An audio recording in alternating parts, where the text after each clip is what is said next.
Il avait passé des années à ouvrir les portes des maisons des autres. Puis, un jour, toutes les portes se sont refermées devant lui. Dans un tribunal silencieux, Stéphane Plaza, l'homme qui faisait rire la France, s'est effondré en larmes. Derrière ses maladresses, ses sourires et son immense succès, se cachait une histoire faite de blessures, de solitude et de secrets. Et lorsqu'un nom de femme a commencé à revenir sans cesse à ses côtés, une question troublante s'est imposée: que dissimulait réellement leur étrange proximité? Bien avant les plateaux de télévision, les rires et les maisons transformées sous les yeux du public, Stéphane Plaza a connu une chute qui aurait pu briser sa vie. En 1998, un accident domestique le précipite de plus de 2 mètres. Le choc est brutal. Ses jambes sont gravement atteintes, ses os fracturés, et les médecins lui annoncent une possibilité terrifiante: ne plus jamais marcher normalement. À cet instant, l'homme que la France découvrira plus tard débordant d'énergie n'est encore qu'un patient immobile, prisonnier d'un corps qui ne répond plus. Les opérations s'enchaînent, presque une dizaine, chacune laissant de nouvelles douleurs et une question obsédante: pourra-t-il un jour se relever seul? La rééducation devient un combat silencieux. Il faut réapprendre les gestes les plus simples, supporter des séances interminables, vaincre la peur de tomber et accepter que chaque progrès puisse être suivi d'un recul. Pendant des années, Plaza avance centimètre après centimètre. Il ne gagne pas contre la souffrance en un jour, il l'épuise lentement, jusqu'à pouvoir marcher de nouveau. Mais le miracle apparent n'efface rien. Son corps conserve les traces de cette épreuve. Lorsque le temps change, les douleurs se réveillent. Pourtant, devant les caméras, il transforme cette fragilité en énergie, comme si rire plus fort pouvait empêcher le passé de revenir. Sa maladresse devient bientôt une signature. Il trébuche, heurte des meubles, laisse tomber des objets, casse ce qu'il touche, et le public adore. Beaucoup pensent qu'il exagère pour amuser. En réalité, derrière ces scènes se cache la dyspraxie, un trouble qui perturbe la coordination, l'équilibre et le contrôle des gestes. Ce qui aurait pu devenir une humiliation se change alors en force. Plaza ne cherche pas à paraître parfait. Il tombe devant tout le monde, puis se relève en riant. Cette imperfection le rend proche des téléspectateurs. Il ne ressemble pas à un expert froid, mais à un homme vulnérable que la vie a jeté au sol et qui refuse d'y rester. Pourtant, cette maladresse qui fait rire prendra un jour une autre dimension. Des années plus tard, elle sera évoquée devant un tribunal pour expliquer des gestes contestés. Ce qui était son charme télévisuel cessera soudain d'être innocent. Le rire changera de couleur et Plaza devra répondre à une question autrement plus grave. Il avait vaincu la peur du fauteuil roulant. Il avait appris à marcher, à courir, à danser devant les caméras. Mais certaines blessures ne se voient pas sur une radiographie. Bien avant cet accident, alors qu'il n'avait que 6 ans, un secret s'était installé dans son enfance. Et celui-là allait déformer pour longtemps sa manière d'aimer. À 6 ans, un enfant devrait apprendre à lire, à jouer, à croire que les adultes savent protéger le monde. Stéphane Plaza, lui, comprend déjà que le sien repose sur un mensonge. Il surprend sa mère dans une relation cachée à son père. À cet âge, il n'a ni les mots ni la force pour juger. Seulement la peur qu'une vérité prononcée trop fort fasse exploser sa famille. Alors, il se tait. Ce silence n'est pas celui de l'indifférence, mais celui d'un petit garçon persuadé qu'il doit protéger le bonheur des autres. Il regarde son père sans parler, continue d'aimer sa mère sans poser de questions, et porte un secret beaucoup trop lourd pour lui. Les années passent, mais rien ne disparaît. Dans une maison où l'on sourit pour éviter la rupture, Stéphane apprend que l'amour peut cohabiter avec la dissimulation. Il découvre qu'une famille peut rester debout tout en étant fissurée de l'intérieur. Ses parents ne se sépareront que bien plus tard, lorsque leurs enfants auront grandi. Entre-temps, le garçon vit avec cette inquiétude. Si la vérité sort, tout s'effondre. Ce poids façonne sa manière de s'attacher. Plus tard, Plaza cherchera la chaleur d'une présence, puis reculera dès que cette proximité deviendra profonde. Il voudra être aimé sans se sentir enfermé, désirera construire un foyer tout en gardant une porte ouverte vers la fuite. Chez lui, la conquête peut ressembler à de l'assurance, mais elle cache peut-être une vieille alarme, celle de l'enfant qui a compris trop tôt que les promesses ne protègent pas toujours de la trahison. Il serait pourtant trop facile de transformer cette enfance en excuse. Une blessure explique parfois une peur, jamais elle n'efface les conséquences des choix d'un adulte. Mais elle éclaire une contradiction essentielle. Plaza redoute l'abandon, tout en multipliant les comportements capables d'éloigner celle qui l'aime. Il cherche la fidélité chez les autres, alors que lui-même reconnaîtra plus tard ne pas avoir toujours su l'offrir. Pendant longtemps, son père ignore ce que son fils savait. Lorsque la vérité remonte, elle ne répare rien. Elle révèle seulement qu'un enfant avait sacrifié sa tranquillité pour préserver une façade. Peut-être est-ce là que naît, chez Plaza, cette habitude de cacher ses douleurs derrière un sourire, de divertir avant qu'on ne lui demande ce qu'il ressent. Mais un secret, même gardé pendant des décennies, ne prépare pas à toutes les pertes. Stéphane avait cru qu'en se taisant, il pouvait empêcher les êtres aimés de disparaître. En 2016, la vie lui prouve le contraire. Sa mère, Christiane, emportée par le cancer, laisse un fils adulte soudain redevenu ce petit garçon terrifié. Et cette fois, aucun silence ne pourra retenir celle qui part. En 2016, Stéphane Plaza perd Christiane, sa mère, emportée par le cancer. Pour le public, il reste cet homme expansif, toujours prêt à transformer une chute en éclat de rire. Mais derrière les caméras, quelque chose se brise. Taprisikia, la femme autour de laquelle son enfance s'était organisée, disparaît. Et avec elle, s'effondre le refuge d'un fils qui n'avait jamais cessé de vouloir la protéger. Après les obsèques, le silence devient insupportable. Il n'y a plus de voix à appeler, plus de regards maternels pour pardonner ses excès, plus de présence familière pour remplir la nuit. Plaza continue pourtant à travailler, à sourire, à plaisanter. Il avance sous les projecteurs comme on traverse une pièce en feu, en faisant semblant de ne pas sentir la chaleur. Loin des plateaux, la douleur prend une autre forme.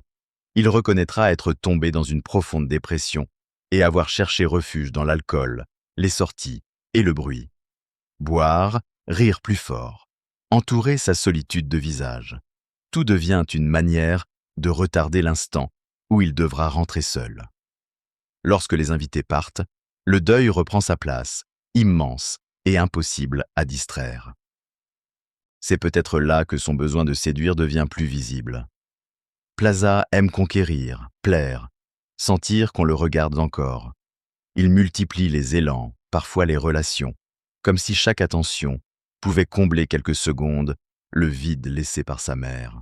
Mais celui qui cherche sans cesse à être désiré ne cherche pas toujours l'amour. Parfois, il cherche seulement la preuve qu'il n'a pas été abandonné. Cette peur révèle une contradiction douloureuse. Stéphane veut la proximité, puis s'en méfie. Il appelle la tendresse, mais redoute tout lien capable de l'enfermer. Il peut se montrer généreux, affectueux, presque enfantin, avant de fuir ce qu'il a lui-même provoqué. Comprendre cette mécanique ne revient pas à excuser les blessures infligées aux autres. La souffrance d'un homme n'annule jamais celle qu'il peut causer. Pourtant, au milieu de cette dérive, une présence demeure. Une femme célèbre reste proche de lui dans les moments difficiles. Elle connaît ses excès, ses peurs, son désordre, et ne disparaît pas lorsque son sourire devient moins convaincant. Elle le soutient, le défend parfois, partage avec lui une complicité que le public remarque. Personne ne parle encore ouvertement d'une histoire d'amour. Mais dans le monde des célébrités, une fidélité aussi constante nourrit forcément les soupçons. Pourquoi cette femme reste-t-elle si proche de Plaza, alors que tant d'autres s'éloignent? Pourquoi semble-t-il se comprendre comme s'ils formaient déjà une famille? Son nom n'a pas encore été prononcé. Mais bientôt, toute la France commencera à l'associer au sien. Avant que le doute ne s'installe, Stéphane Plaza semblait intouchable. À la télévision, il ne se contentait pas de visiter des appartements. Il vendait l'idée qu'une vie pouvait recommencer derrière une nouvelle porte. Avec son rire, ses maladresses et sa manière de parler aux familles comme à des proches, il était devenu plus qu'un agent immobilier, une promesse de renouveau. Les émissions s'enchaînent, les audiences suivent et son nom dépasse bientôt le petit écran. Stéphane Plaza devient une marque. Des agences ouvrent partout, des enseignes portent son visage, des collaborateurs misent leur avenir sur cette popularité. Ce qui ressemblait à une réussite personnelle devient un empire, bâti sur une chose fragile, la confiance du public. Lorsqu'un homme transforme son nom en entreprise, chaque scandale menace l'édifice. Pourtant, personne n'imagine encore la chute. Plaza paraît protégé par M6 et par cette proximité avec les téléspectateurs qui le considèrent presque comme un membre de leur famille. Dans cet univers, une femme apparaît toujours à ses côtés, Karine Le Marchand. Elle le connaît dans la lumière, mais aussi lorsque le masque tombe. Ils se taquinent, se provoquent, se soutiennent. Leur complicité est si naturelle qu'elle finit par intriguer davantage que leurs déclarations officielles. Ils disent être amis, presque frères et sœurs. Pourtant, le public observe autre chose, une tendresse constante, une fidélité inhabituelle, une manière de se comprendre sans longues explications. Karine ne fuit pas lorsque Plaza traverse le deuil ou les premières tempêtes. Elle reste là, et cette présence nourrit une question impossible à faire taire. Pourquoi accepte-t-elle une place si proche auprès d'un homme aussi imprévisible? Pourquoi connaît-elle ses blessures mieux que celles qui ont partagé sa vie? Et pourquoi leur lien ressemble-t-il parfois à une famille sans jamais être nommée comme telle? Pendant que l'Empire grandit, la vie privée de Plaza devient plus trouble.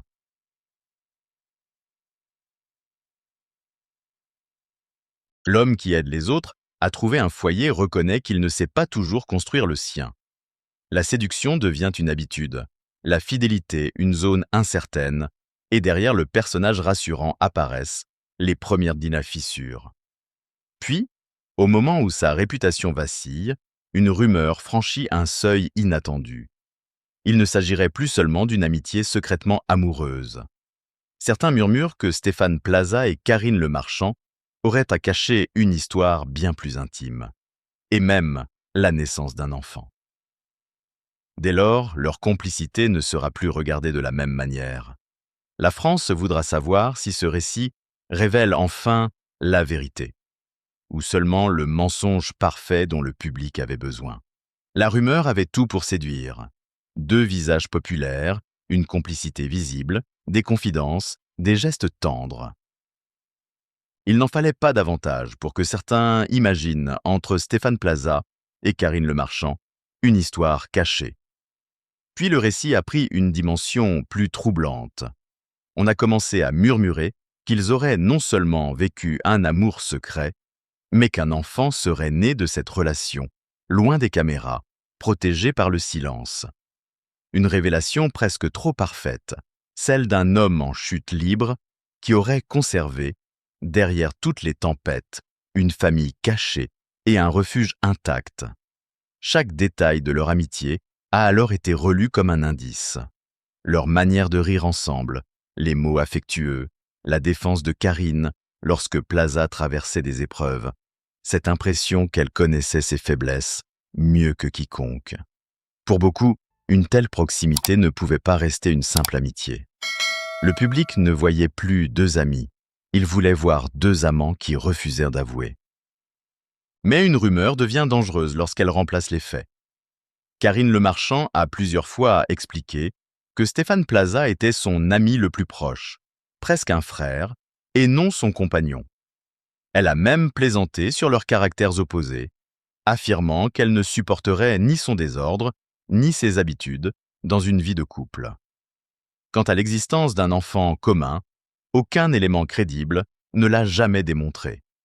Aucun témoignage vérifiable, aucune déclaration, aucun document public ne vient confirmer cette histoire. Tout repose sur des interprétations, des regards, des silences et le désir de transformer une relation réelle en roman clandestin. Pourquoi cette histoire persiste-t-elle avec autant de force? Parce qu'elle offre au public ce que la réalité refuse parfois de donner, une échappatoire.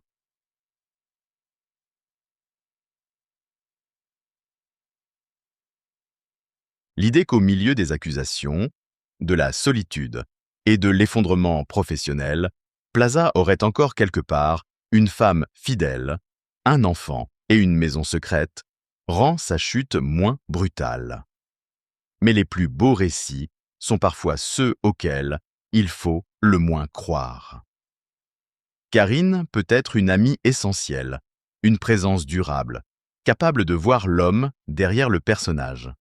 Cela ne fait pas d'elle une amante cachée, encore moins la mère d'un enfant dont personne n'a apporté la preuve. Le véritable secret n'était peut-être pas un bébé dissimulé, mais notre difficulté à accepter qu'un homme et une femme puissent s'aimer profondément sans former un couple. Pourtant, à peine cette illusion dissipée, une réalité plus sombre attend Plaza, celle d'un tribunal où l'amitié ne pourra ni répondre à sa place, ni empêcher son nom de s'effondrer. Lorsque les premières accusations éclatent, ce n'est pas seulement l'homme qui vacille, c'est tout le personnage construit pendant des années. Plusieurs anciennes compagnes l'accusent de violences physiques et psychologiques. Stéphane Plaza, lui, reconnaît avoir été infidèle, avoir menti et parfois agi comme un véritable goujat. Mais il nie avec fermeté avoir voulu frapper ou terroriser celles qui ont partagé sa vie. Dans la salle d'audience, l'humour ne protège plus personne. Chaque geste est disséqué, chaque message relu, chaque souvenir confronté à celui des plaignantes. Plaza évoque sa dyspraxie, ce trouble qui perturbe la coordination et peut rendre certains mouvements difficiles à maîtriser. Mais une maladie n'efface pas automatiquement la responsabilité, et le tribunal doit distinguer l'accident, la maladresse et la violence. En février 2025, le jugement tombe.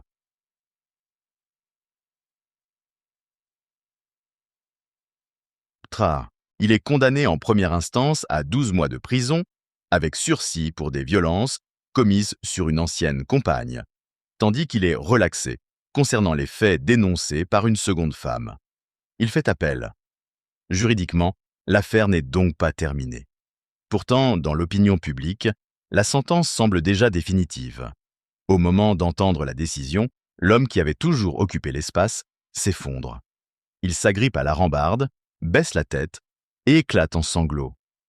Puis il cherche une sortie à l'écart des caméras, comme si disparaître quelques secondes pouvait encore ralentir la chute. Durant l'enquête et les audiences, ses avocats décrivent un homme extrêmement fragile, plongé dans la dépression et la panique.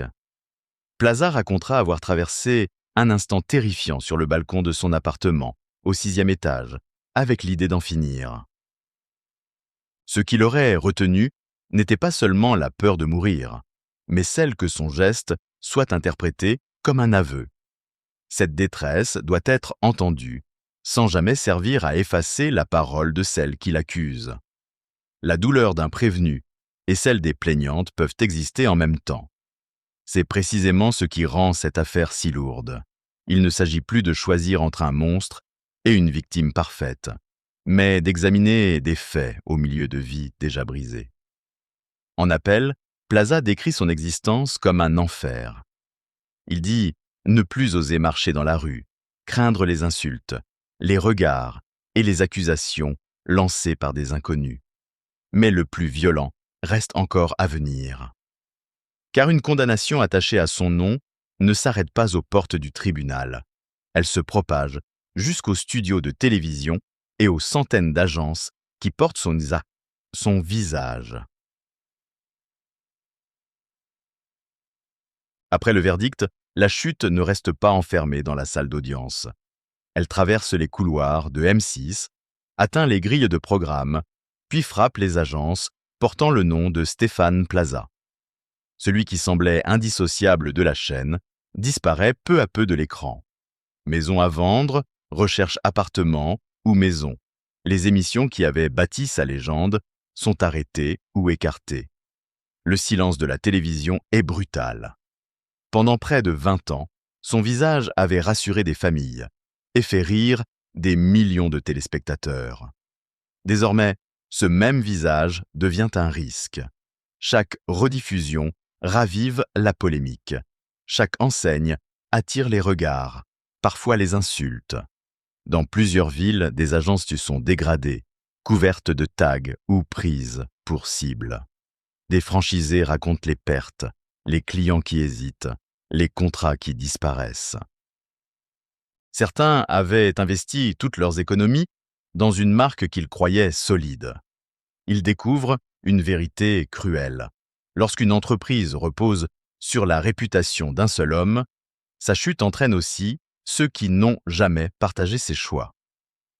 M6 finit par se retirer du réseau qui avait contribué à faire de Plaza un puissant homme d'affaires. Il doit désormais porter seul le poids d'un nom devenu difficile à défendre. Des agences changent d'enseigne, des partenaires s'éloignent et certains franchisés réclament réparation. L'empire se fissure, bureau après bureau. Mais derrière les chiffres, il reste un homme qui dit vivre dans la peur. Plaza affirme ne plus oser sortir comme avant. Dans la rue, il redoute les insultes, les regards accusateurs, les mots de ceux qui ont déjà rendu leur verdict. Le soir, la solitude qu'il craignait depuis la mort de sa mère revient avec une violence nouvelle. Autrefois, il rentrait dans une maison vide après avoir fait rire la France. Aujourd'hui, même son nom semble l'y attendre comme une condamnation. Karine Le Marchand demeure une amie, pas l'amante secrète d'un récit inventé, encore moins la mère d'un enfant dont aucune preuve n'existe. Elle peut écouter, soutenir, tendre une main, mais elle ne peut ni répondre devant la justice à sa place, ni rendre aux agences leurs clients, ni effacer ce que l'opinion a gravé dans les mémoires. Le plus grand secret de Stéphane Plaza n'était donc pas une famille cachée. Il se trouvait dans l'écart entre deux hommes, celui que des millions de Français croyaient connaître et celui qui se retrouve seul face aux ruines de son image. Il avait passé sa vie à aider les autres à trouver un foyer. Mais lorsque les lumières se sont éteintes, une question est restée suspendue. Où peut encore rentrer un homme dont le nom lui-même est devenu un lieu hostile?